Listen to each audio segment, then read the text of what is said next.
The Ohio State Buckeyes. Just let that marinate for a second. If you're a Clemson fan, you got all this garb around you. You don't care. If you're a Michigan fan, you really don't care. But there is a question that we must ask ourselves. You know me, I talk about all college football teams. Are they overrated? You know, they're the Buckeyes. Only way you get any worse than the Buckeyes is if you talk about Notre Dame and how overrated they are. Maybe Penn State here and there. Or are they overlooked? We're going to talk about that today, and I'm bringing on my buddy, Eric, from the OHIO podcast. I didn't say Ohio this time. And he is going to talk about that in just a moment. Welcome to the channel. I'm Brian. Did I just say Brad? No, I didn't. Multiple personalities. There we go. I'm Brian. I'm glad you're here. If you like talking college football, even though I have all this bunch of Clemson crap around me, I think you'll like being here. I love talking about other college football teams as well because I love college football. How many times did I say college football? Hope you'll subscribe. It is budget friendly. It's free, and I do appreciate it. Eric, how you doing, my friend? I'm doing well. Thank you for inviting me on to the College Football Live show, man. And it's your channel's doing awesome, dude. Like the last month, man. Like you're killing it. We are tickled pink to have you part of the College Huddle. Let me tell you that much, man. We are tickled pink to have you with us. Yes, yes. And you know what? I am guilty of not mentioning that as much as I should. And I want to say that out loud, folks. I am part of the College Huddle. So go check out the College Huddle after the video, of course. And you'll see my videos there. Eric writes some incredible articles over there. And they invited me earlier this year to be part of the College Huddle. And it's been a great experience. There's some really good up-and-coming podcasters over there. And then a few names that you will know that's part of it. So thanks for the invitation, my friend. Let's talk Ohio State Buckeyes. Absolutely. If you look on the thumbnail, you're going to notice something about Alabama, Georgia, Tennessee, and Texas. They're all SEC schools. Mm-hmm. And they're all the schools who are surrounding you in the rankings currently, right now. The Ohio State Buckeyes is number 3 in the country. Now, who's number 1? Well, Alabama after that thriller against Georgia, and that was a great game. Even if you hate both those teams, that was a great game. Followed by Texas. Oh, the media finally got Texas. Oh, thank you. Only way that they would be any more happy, Eric, is if Notre Dame started actually being good instead of just overranked in the early season. Anyway, well, if they wouldn't have lost to Northern Illinois, maybe they would be up there in the. But you know that kind of happened. You got it. You got to throw some love to the MAC. Of course, Tennessee's improved, and of course Georgia dropping significantly. I say significantly. I mean they're number 5, but I mean we know where they were at after a crazy close game. Are you guys, and I'm asking you this, and I know that some people are going to be like, Brian, dumb question to ask this guy. Are you guys overrated? I mean, or are you overlooked because these SEC schools just garner all that attention? Can I add one more word to that, Brian? Please. I add the word ignored? I like that. Maybe I need to throw that in the title. And I think a lot of this has to do with the shifting sands of college football within the television network. ESPN is still, in my opinion, kind of running the show. I know Fox is trying their best to promote the Big Ten and get the Big Ten moving on level ground with the SEC, but results are results, and you know the SEC for many a year now has been the darlings of the postseason, and rightfully so. When you have Alabama and Georgia winning just about every single year, sprinkled in with a little LSU. But hey, man, I think it's time that the Clemson and the ACC brethren, if you will, kind of look at the Big Ten as an opportunity to poke some holes in the SEC. Unfortunately, I say unfortunately because I'm an Ohio State fan. Last year, the team up north, as we call them, or Michigan, as you all would call them, they won as well. They were able to take down Alabama on their way to a national championship. albeit with an asterisk, but they did do it. And I've been tooting that horn, Brian, for all off season that the way NIL is now established, and this might be a sore subject for some of the Clemson fans, but the way NIL is now established, it is given the northern schools level playing field with the SEC. And whether people from the South want to admit it or not, they were playing NIL already. It was just under the table. And we took what was under the table and we set it on top of the table and we said, now let's play on the same level. And I think the results are staggering, actually. And I think there's a lot of people, including Paul Feinbaum, who doesn't like that because that's been his meal ticket is the SEC. And now all of a sudden, since teams like Ohio State and Notre Dame and Michigan, if they want to, can participate in what the SEC's been doing, it's making a different world in college football. And so, yeah, this is the pushback a little bit, and rightfully so. We knew this was coming, but I would like to use the word ignored because I don't think Ohio State is overrated. And I don't think Ohio State is underrated. I just think right now, given the landscape of college football, they're ignored. And it's easy to do that. It's easy to do that right now when Bama, Georgia, Tennessee, and Texas are in the same conference, being pressed and pushed by ESPN. Hmm. Let's go back to the time when Clemson was ripping up teams Yeah. and winning 2 national championships in a 3-year period and going to 6 playoffs in a row. Yeah. Did the SEC claim those? Because it sure feels like they do.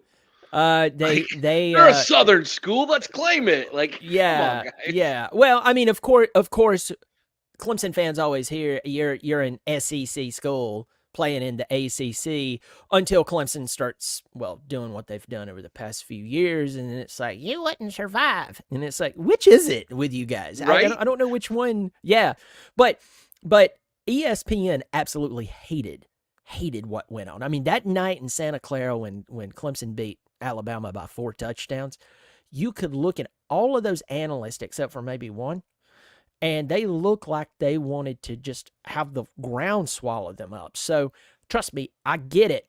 I get it. I want to kind of switch here, talking about some of the talent. You told me about Jeremiah Smith in the summer.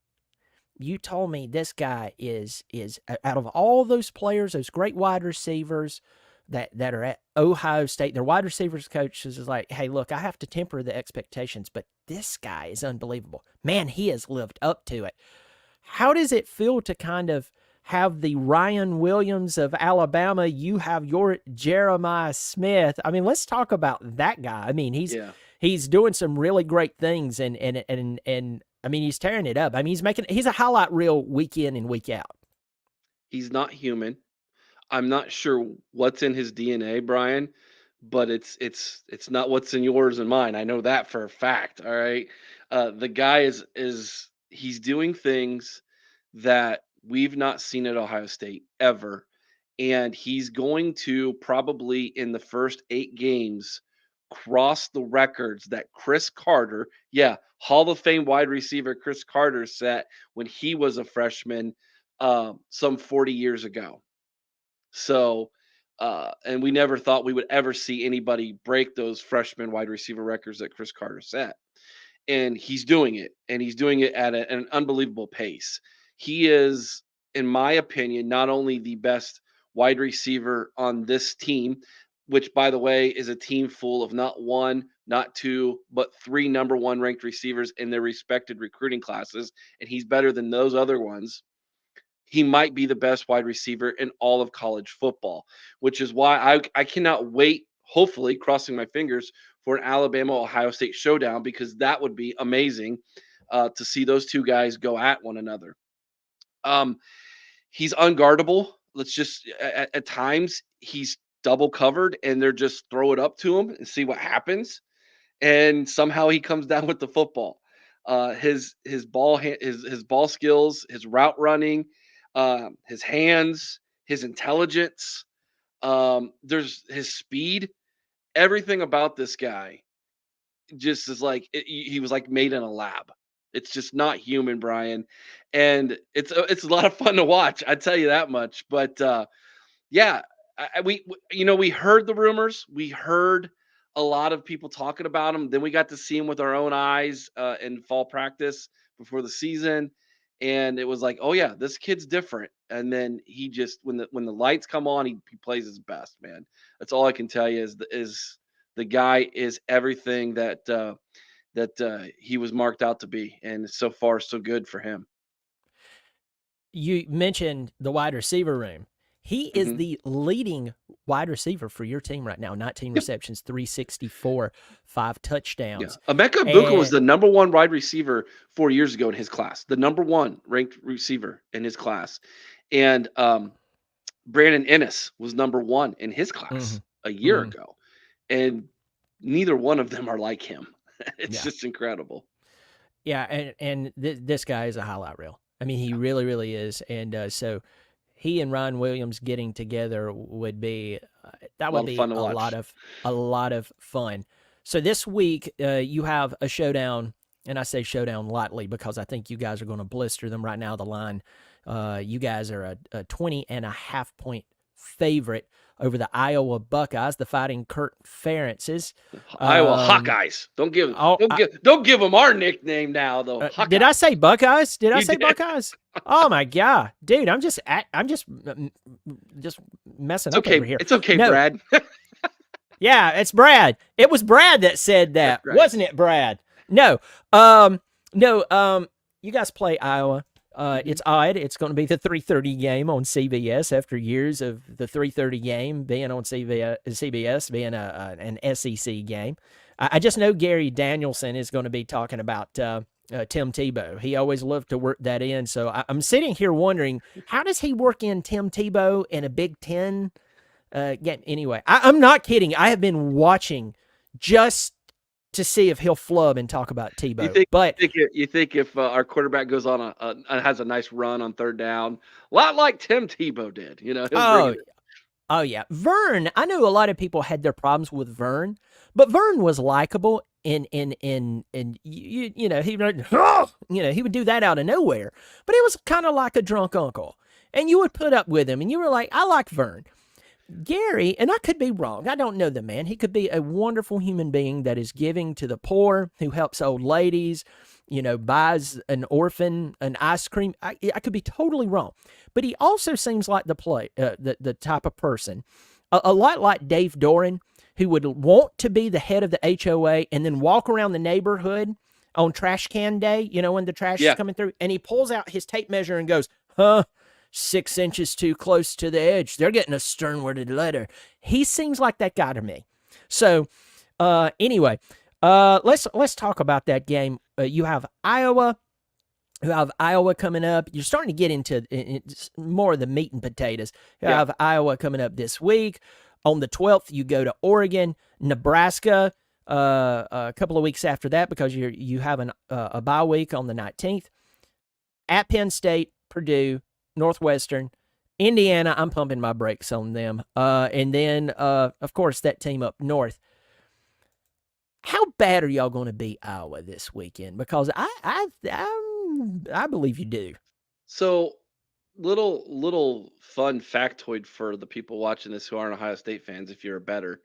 Ohio State notoriously does not cover. Notoriously.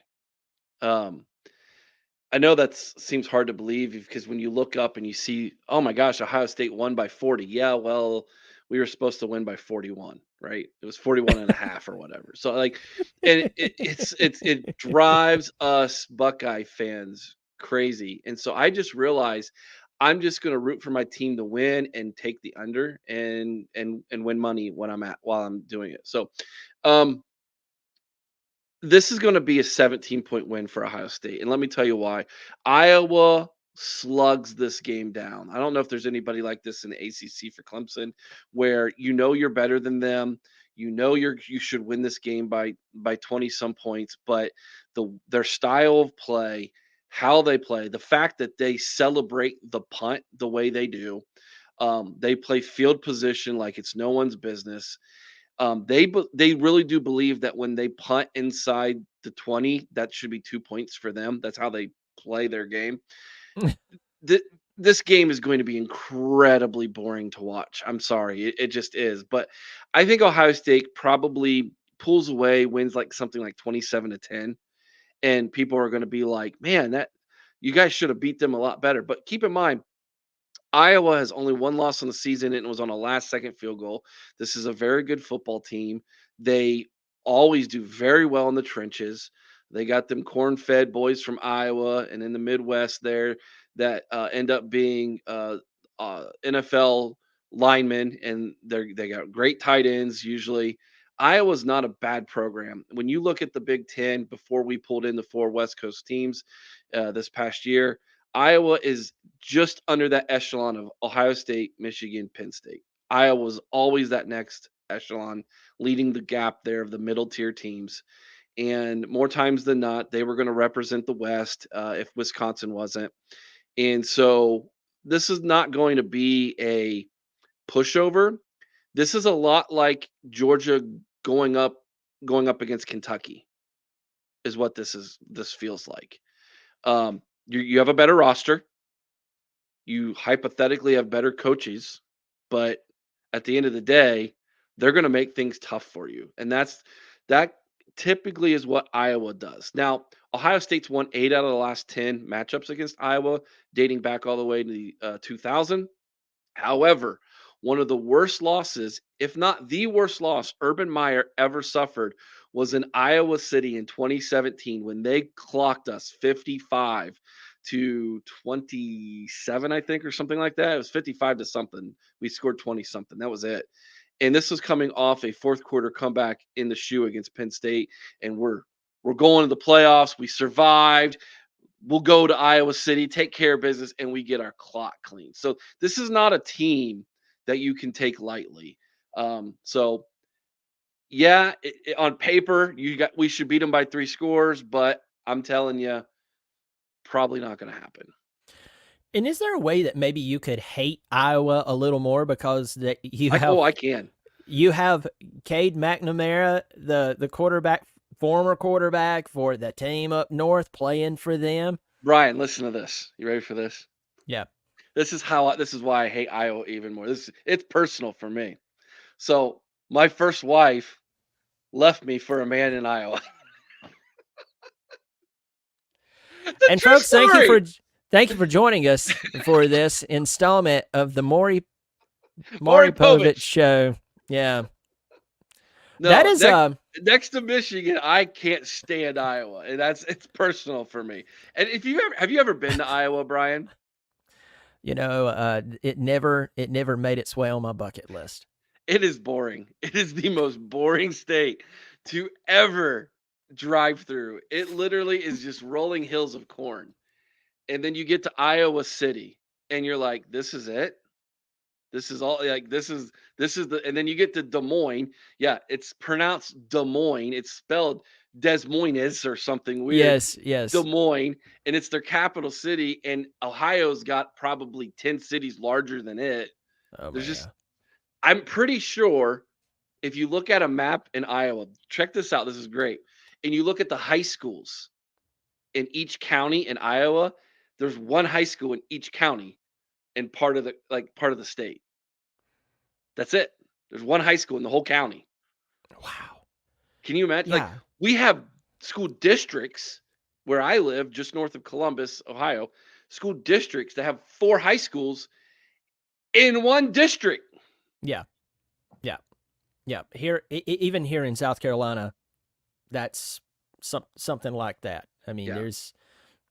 you go to Anderson County, Sean Ellis that played for the Jets, played for Tennessee, he played there. I mean, in one of their high schools, and that they have, I mean, it's crazy. I mean, Yep. it's crazy, but that is shocking. That is shocking. Let's talk about the game with Oregon coming up in about 3 weeks. Yep. Not 3 weeks, 2 weeks. 2 weeks. Yeah. Yeah. So can I be Oh, honest with you? So in my top 25 for the college shuttle, because we have a top 25 in the college shuttle, which I think in all honesty, is probably more accurate than what the AP puts out, in my opinion. But I'm not biased or nothing. Yeah. No, Uh, no, not at all. Oregon to me is an incredibly interesting team.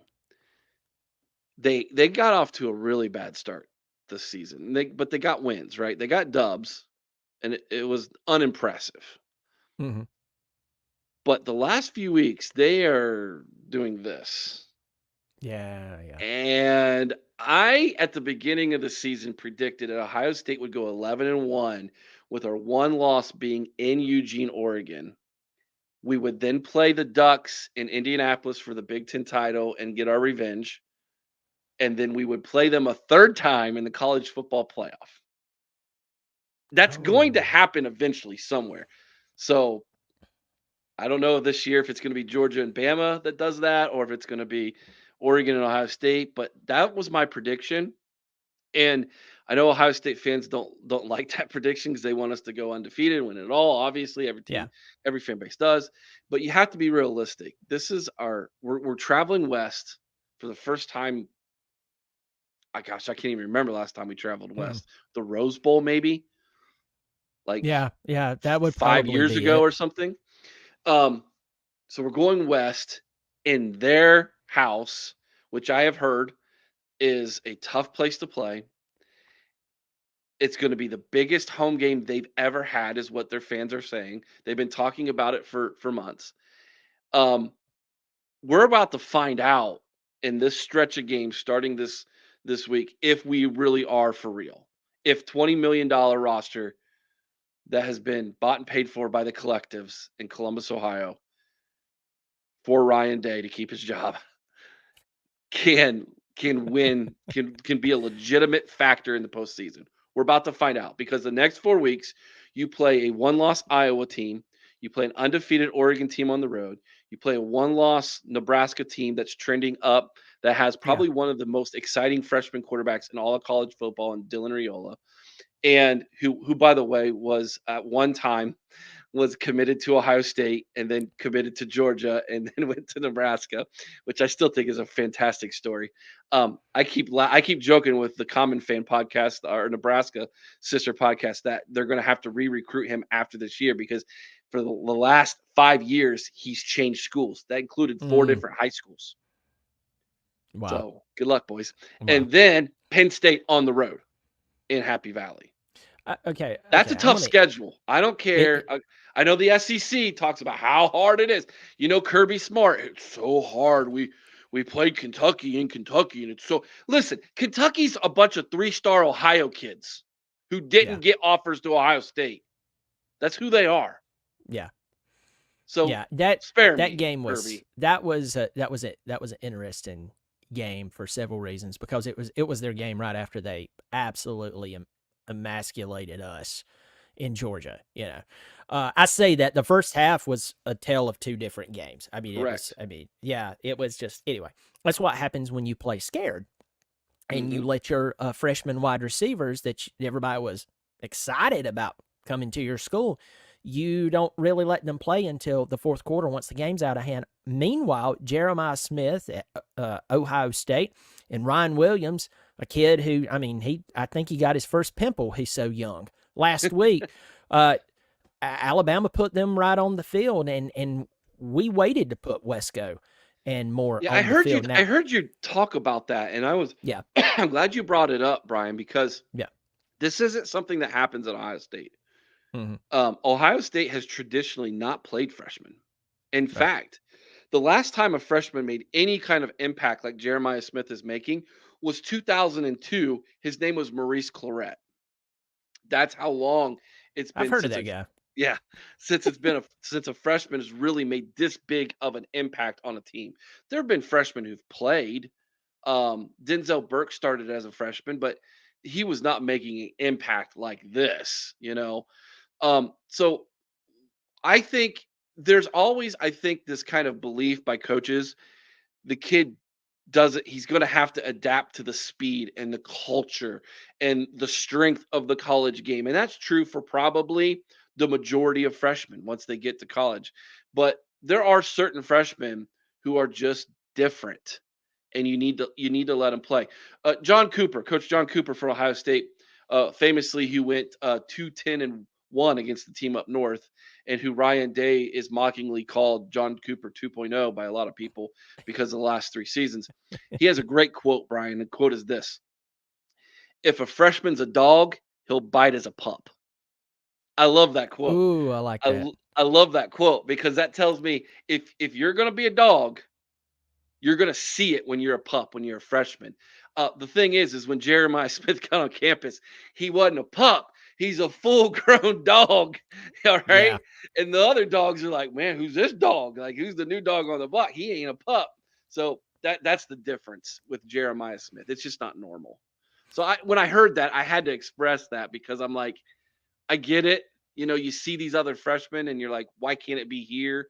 And it could be, Yeah.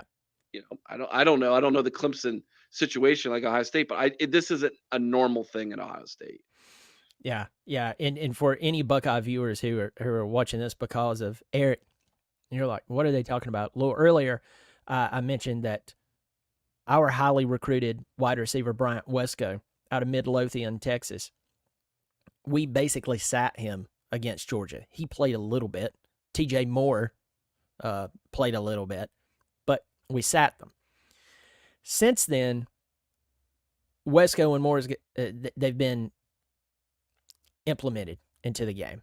And so for right now, and I know this is against various levels of talent. Anyone can pick this apart. You could pick it apart with Ryan Williams. Ryan Williams did it against Georgia. We can say he did it against Georgia. I mean, he went off against Georgia, but like for instance, Jeremiah Smith here, I'm looking at his stats: 19 receptions, 364, 5 touchdowns.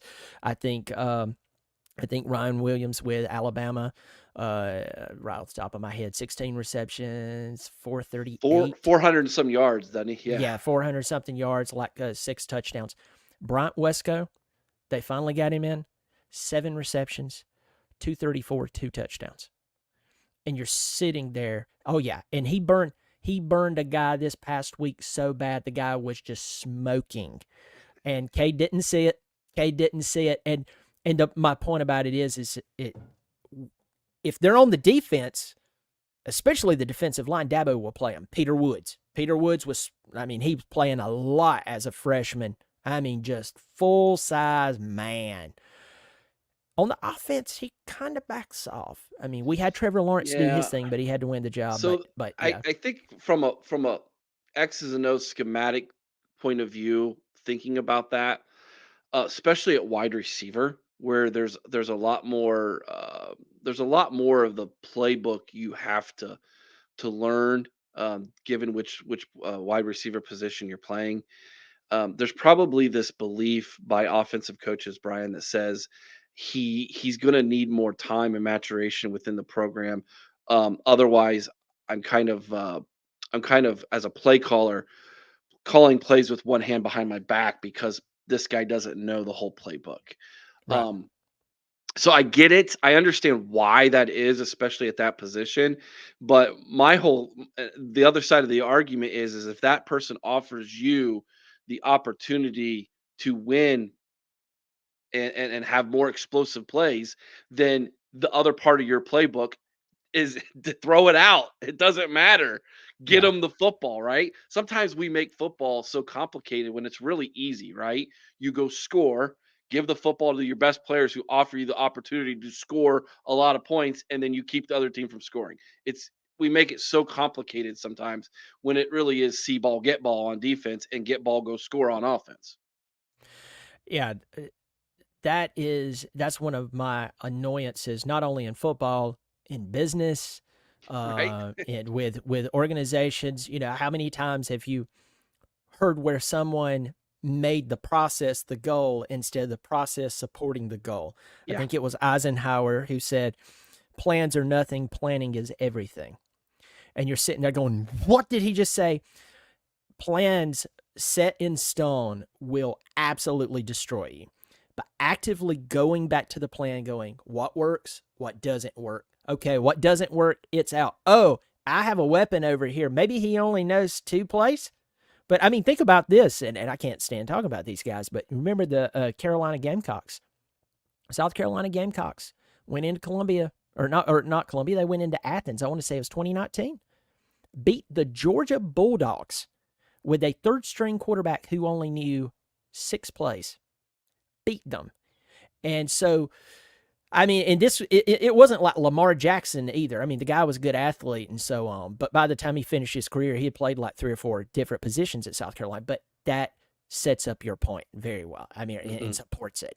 That, sometimes it's just like, so that kid can burn the guys who's covering him. All right, then let's call those 2 plays. I remember watching a Michigan State game where they beat Michigan before Connor Stallions got there and knew everybody's plays. And they literally were chucking it deep every play. It was like, all right, you ever played Madden and you're like 4 verticals, let's go. Every play, right? And then if no one's open, you run it. Like that's your play is in Madden or NCAA football, right? That's what they were doing to Michigan. And they were like, look, 3 things are going to happen. Well, really 4. Either you're going to get sacked. Okay. We're running the same doggone play. We're throwing it deep anyway, so it doesn't matter. 2, we get an interception. But if they intercept it, it's like a punt because we're trucking it deep. 3, we get a pass interference. First down, baby. 4, we catch it. They were doing it over and over and over again. And that's how they beat the Maize and Blue. And so I'm like, sometimes, man, we complicate things. You're like, you got a fast guy, you got a quarterback who can sling it. Let's go. Let's roll. Get him the football. I agree with you 100%. I was at my nephew's football game. He's just turned 12. He's actually playing in the same league. Well, I better not say that on media. But anyway, here where everybody can hear it, they'll go looking for it. But anyway, I'm trying to figure out how to mentally recover from that one. But no, his coach realized it was like, it's 3rd and long. It's 3rd and long. You know what I'm going to do? I'm just going to chuck the ball up. So if they intercept it, these 12-year-olds, 11-year-olds, they're not going to know to bat the ball down and make us punt. No, they're going to intercept it, and it's going to be better than a punt. Yeah. And that's exactly what they did. Kids end up intercepted. They're excited, and they don't realize that they just majorly flipped the field. Yeah. And so yeah, the game is only as complex as you make it. Right. So, Eric, tell us where we can find you. Yeah, you can find us over at theohiopodcast.com, theohiopodcast.com. That's our website. We're all over the place. You can find us on YouTube, Facebook, X. We're on there all over the place. And find us at the College Huddle. Go over to thecollegehuddle.com. And yeah, I'm a Buckeye. I put the in front of it. No, it's because collegehuddle.com was taken. So we had to go with thecollegehuddle.com. And you can find myself, Brian, and close to 80 other podcasts like ours. All over the spectrum. We have group of 5 schools. We've got over half the ACC. We got the majority of the SEC and Big Ten. So yeah, a lot of the Big 12. So there's a lot of podcasts from a lot of different people who collaborate a lot, just like we are right now, Brian, and do good work. And so go check that out. And by all means, go over to our website. We write articles on a daily. Myself, my co-host Chris, and my other co-host JR. We write articles for not only the OHIO podcast, but also for the College Huddle, as well as a bunch of other writers over at the College Huddle as well, covering their teams. And so it's a great place to go and hang out and learn about your opponents. So we're having a great time this year. Looking forward to basketball too. So it's not going to stop with football. Oh, yeah. We're starting to get ready to build a Big East portion, since that's a big basketball conference. Yeah, that's a very big basketball conference, especially with UConn repeating. I mean, what a program Hurley can coach. I know that we're talking football here, but Hurley can coach. Like that guy, I was shocked he turned down the Lakers. I don't like it, Brian, because I don't like him as a human being at all. But he can flat out coach. That Joker can coach, and he knows it too. So, all right, well, off of basketball, back to football. Eric, it's always a pleasure. Folks, go over there. Let him know that you saw him. on my channel. Even if you hate the Buckeyes, still subscribe. It's free. It's great for you to support the channel. Check out the College Huddle, which I am a part of. They were very kind to extend the invitation.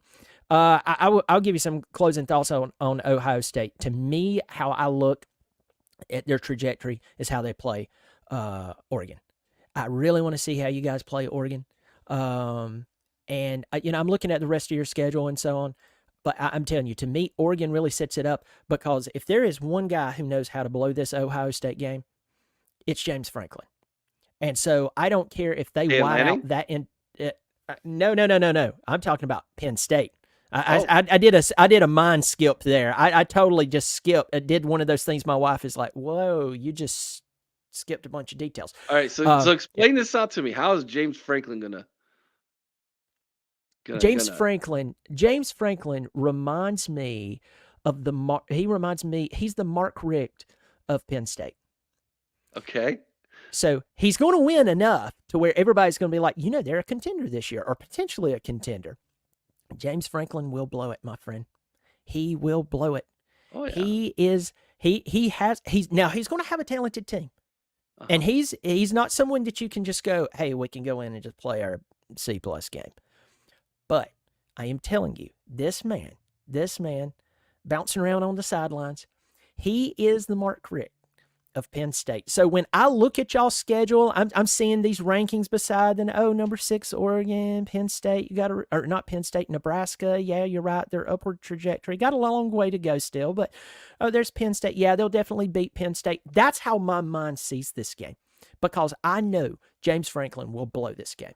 I'm not saying he's a terrible coach. That's not what I'm saying. I'm just saying I think that he's like plateau. Yeah. That program is in serious. They have grown so.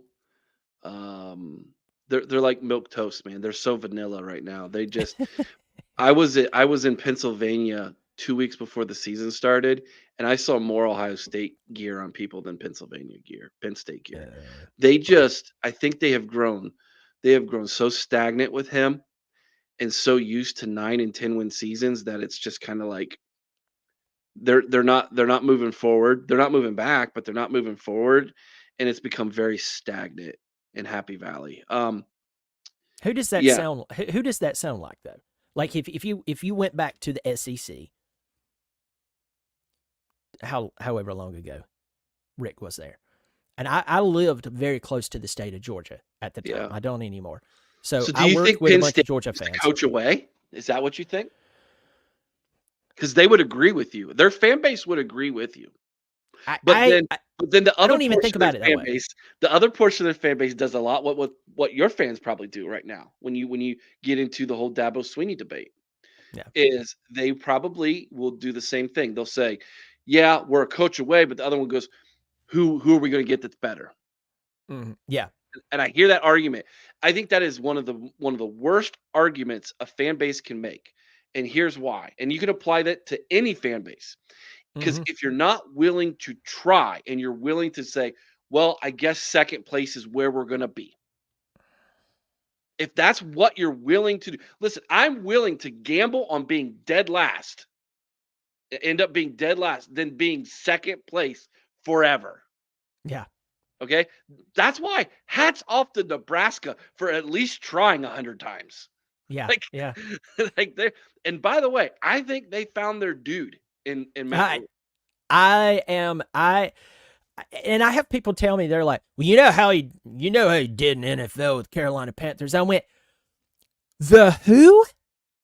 Are you talking about the team that's been terrible for a long time? Well, look at what Nick Saban and Urban Meyer did in the NFL. Yeah, yeah. I mean, you have your Jimmy Johnsons here and there, but overall, anyway, I'm not even going to go there. But Matt Rule, when it was announced that Nebraska hired that guy, I went, give him 3 years. Give him 3 years, and watch what will happen. Watch what will happen. They will be a pain in the butt. So that guy can coach. I agree with you. There's a loser mentality that infects people. And I will tell you, talking about Georgia, Georgia fans would always talk about, Mark Richt is a good man. I've heard that from a lot of people, and I appreciate that. Listen, I don't want some shady, creepy, slimy guy coaching my football team. I don't. At the same time, these guys are paid outrageous money to win. Mm-hmm. So you don't have to pick between slimy and good person. Right. I know a lot of people want you to think that way. So you start to feel bad and go, oh, well, at least, well, blah, blah, blah. Fill in the blank with any loser response. No, we expect you to coach your team in an ethical way. Of course, we don't want you sleeping with the cheerleaders, coach. Of course, we don't want you turning a blind eye to drug use. Of course, that's a duh statement.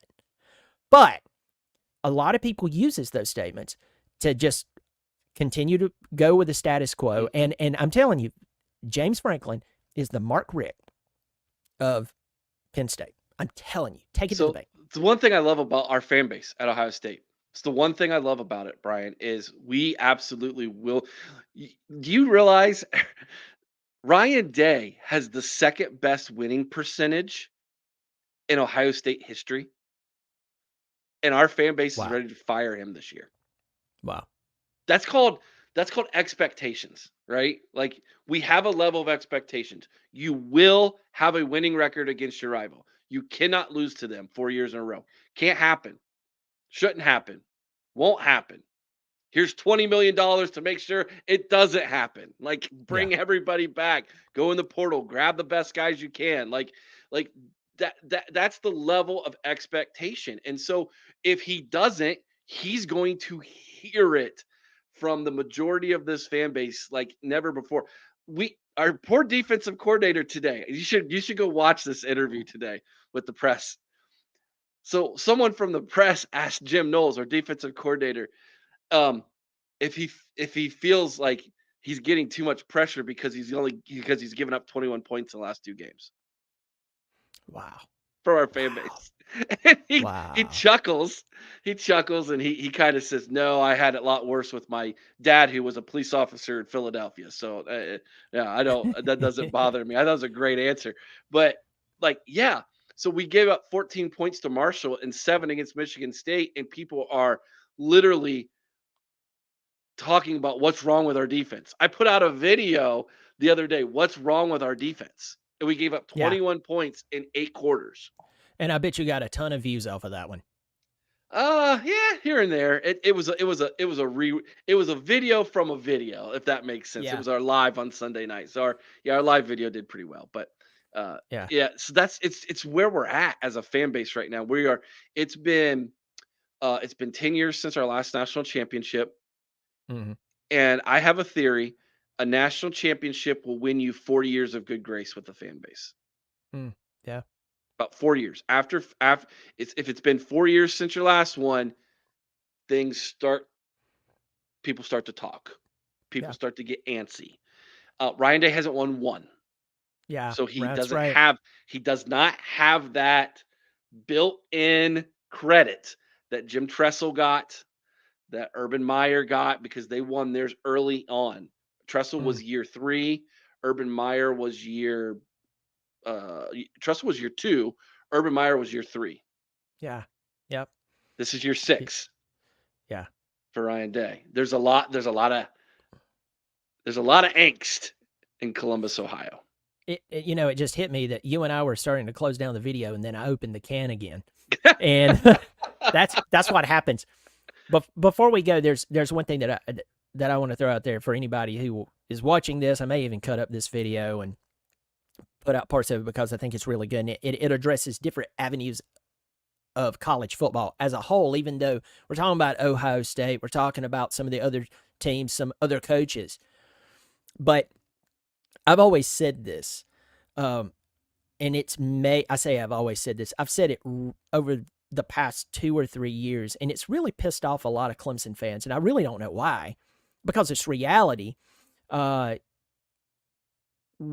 vast majority of us on YouTube work regular jobs. Like, we work regular jobs, and we do this, and we have fun, and it's great, and so on, but we work regular jobs.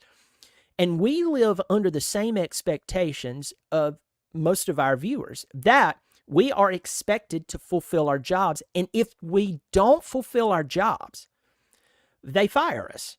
No matter if we had a few good years at a job, they'll still let us go. But it is so funny to me that when you bring up a coach who makes $200,000 a week, all of a sudden, certain people starts getting upset in other fan bases, not like Ohio State. And they start going, oh, he won us 9 games and he won us 10. And what? It's like, what? Brian, it's because people don't. There's some of those people in the Ohio State fan base. You get on Facebook and or Twitter or whatever, and you say whatever you want to say about Ryan Day or the play calling or whatever, and you're upset. And there'll be people who push back, right? Like he's a great guy. Like I said, who are you going to get that's better than him? I hate that excuse. It's everywhere. And so it's not just Clemson fans. Ohio State, they're in Ohio State fans as well. But let me say this about Dabo Swinney, if I can, Brian. I think Dabo Swinney is a good dude. Like I like him Right. as a man. I like his morality. I like what he preaches. He's a little bit awkward, leading the team down and touching the rock before anybody else and running at high speed. Like eventually he's not going to be able to do that. He's going to fall on his face. Like age is eventually Yeah. going to catch up with the man. But Yeah, he's there. he's a little quirky, like, but I like what the man stands for. And I think that has benefited him in recruiting in the past, right? Right. But from the perspective of an outsider to your program and watching your videos this year and reading articles about his reasoning behind not wanting to participate in the transfer portal and how they view NIL and things of that nature.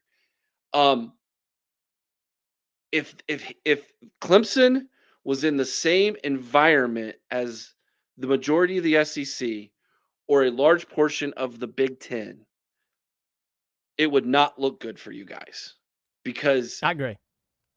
I say that in as much I'm not trying to be a Clemson hater here at all. Okay, I'm just being honest with your fans and people who are watching. That the outside perspective is that if he doesn't change and get up with the times, Clemson's going to be in trouble in the long haul. They're going to be in trouble. They're not going to be able to keep up.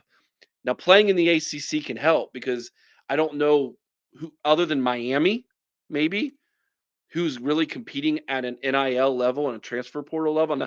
Now Florida State tried the transfer portal and it worked out well for them last year, and this year not so much. But you get my point. Like you have to have an aspect of that in your program, and you have to have a very healthy NIL portion of your program in order to win in this era of college football that we're in. And his refusal to do that from an outsider is like, well, send me the postcard for the funeral for your program, basically, Right. at this point. Right. I my feelings, and I know you watch my show. My feelings is the biggest problem started with coaching, hiring former players to Right. coach on the offensive side of the football. We've talked about that. We've talked about how he got really perturbed with fans last year, and Yeah. which showed us The guy who called in and the fan who called in. yeah, and so for right now, I mean, and a lot of people forgets this. The week before, he addressed the 1.5% of the fan base who was being negative, and he said that they could go pull for another team. A lot of people forgets that was the week before that call. Like a lot of people forgets that because they had just lost to Miami and had the Monday night call-in show, which, by the way, now it's just a text-in show. And then this year, the very next week, not this year, the very next week, lose to NC State. Had the Tyler from Spartanburg who calls in. A lot of Clemson fans says, okay, Brian, you're almost harboring hard feelings towards the guy. No, I'm not harboring hard feelings towards the guy. I remember those calls. No, because it you're was just just asking last for year. accountability. It was just last It's all year. about accountability, man. And right now, a lot of Clemson fans are fine with blowing out the past 3 teams that we've played. And I'm glad that they're winning. I'm glad they're not doing what FSU is doing. But right now, a lot of Clemson fans they're drunk on high numbers against bad teams. For me, I'm sitting here going, I'm glad this is happening. Hopefully, they're getting better. But the last time we played a team with a pulse, Eric, we got the color beat out of our jersey in the second half. And here's the thing: second half football actually matters. So, so I've been wondering what's going on with him for a while, but I'm just going to leave that alone. Eric, it's always a pleasure, my friend. You're the man. Hey, can I say this real fast to all of you? Please do. You're all in our prayers, all of you out there who were affected by the hurricane, and we're praying for you. And I know a lot of us here have been sending some aid and things as well to try to help out. And if any of you watch this video, I know us Buckeye fans can be super annoying online, but we really do care about you all. So we're praying for you, and you're in our thoughts and prayers, everybody. And we hope everybody's okay and doing well. Well, thank you so much. The upstate of South Carolina, which I'm in, just absolutely destroyed. And just an hour north of me, even worse in Asheville, North Carolina, in that western North Carolina area. So I know we all appreciate it. Thank you for your thoughts. Go check out Eric. Tell him hello. Go over there, troll him because he's a Buckeye. And that's what you're supposed to do because they're going to troll us back. But it's always good to see you. You take care of yourself, folks. It's always good to be a Tiger. Even when, well, I'm going to leave that alone. You take care of yourself. Go Tigers.